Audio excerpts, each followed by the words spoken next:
Quand les bras qui vous ont si longtemps réconforté se fragilisent, quand vous souhaitez prendre soin avec douceur de ceux qui vous ont donné la vie, vous réalisez que c'est un monde inconnu qui s'ouvre devant vous. Vous êtes proche aidant et la vocation de Sweet Papy Podcast est justement de vous aider à rendre ces moments agréables et mémorables pour maintenir votre équilibre de vie et une relation pleine d'amour avec eux. Nous vous parlons de toutes les ressources positives, les solutions alternatives et les approches actuelles. Et nous avons à cœur de vous les transmettre pour vous soutenir et vous aider dès à présent.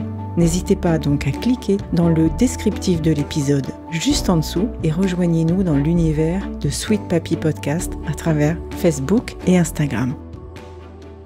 J'envoie 2023. J'envoie 2023. J'envoie 2023. Bonjour, c'est Anne.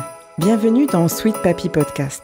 Ce mois-ci, c'est le mois du défi J'envoie 2023. J'envoie 2023. C'est 31 épisodes, un épisode par jour, selon une thématique établie par l'Académie du podcast. J'envoie 2023.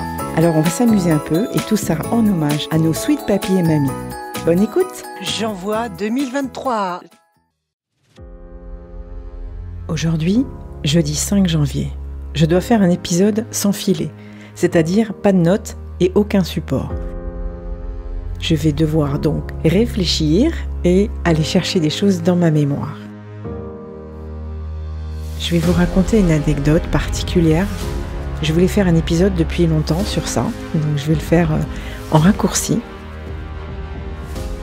Il y a quelques mois, Sweet Papy 2 est donc rentré dans sa maison de retraite, dans son EHPAD.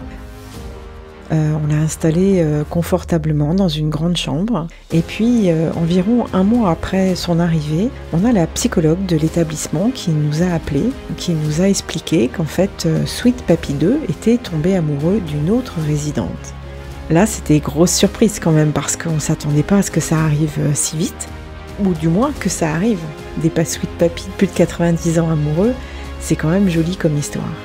Et donc, après quelques réflexions entre nous, moi j'étais ravie pour lui, mon conjoint bien évidemment un petit peu moins, très surpris que son père a plus de 90 ans et la possibilité d'embrasser quelques autres femmes quelque part, c'était un petit peu particulier pour lui. Donc du coup, on a fini par dire « Ok, oui, c'est bien », de toute façon on ne pouvait pas dire le contraire et refuser qu'il voie cette dame. Et au départ, on ne savait pas qui c'était. Donc on essayait de chercher un petit peu parmi les têtes, entre guillemets, qu'on avait pu voir à l'EHPAD, quelle était celle qu'il avait choisie. Et à l'époque, il en avait une avec qui il était pas mal. Donc on pensait que c'était celle-là, mais pas du tout. C'en était une beaucoup plus jolie, encore plus jolie, qui avait environ 80 ans et qui est toujours d'ailleurs atteinte d'Alzheimer. Et un jour, un peu de temps après, je suis arrivée à l'EHPAD pour pouvoir voir Sweet Papy et lui faire un petit câlin, savoir s'il allait bien, m'occuper de lui. Comme d'habitude, j'y passe de temps en temps. À tour de rôle, on y va. Et ou alors il sort, il vient à la maison. Et puis là, quand je suis arrivée dans l'entrée de l'EHPAD, les infirmières, les ASH, enfin les personnes qui étaient dans l'entrée m'ont dit « Non, vous ne pouvez pas monter dans la chambre, c'est pas possible ». Alors j'étais pas contente, j'ai dit comment ça je peux pas monter, je suis quand même sa belle-fille, je peux aller comme je veux. Non, vous ne pouvez pas monter, ça n'est pas le moment. Et en fait, elles me regardaient avec un petit sourire et elles n'ont pas osé me dire qu'effectivement il était avec sa chérie dans la chambre et qu'on n'avait pas le droit de rentrer.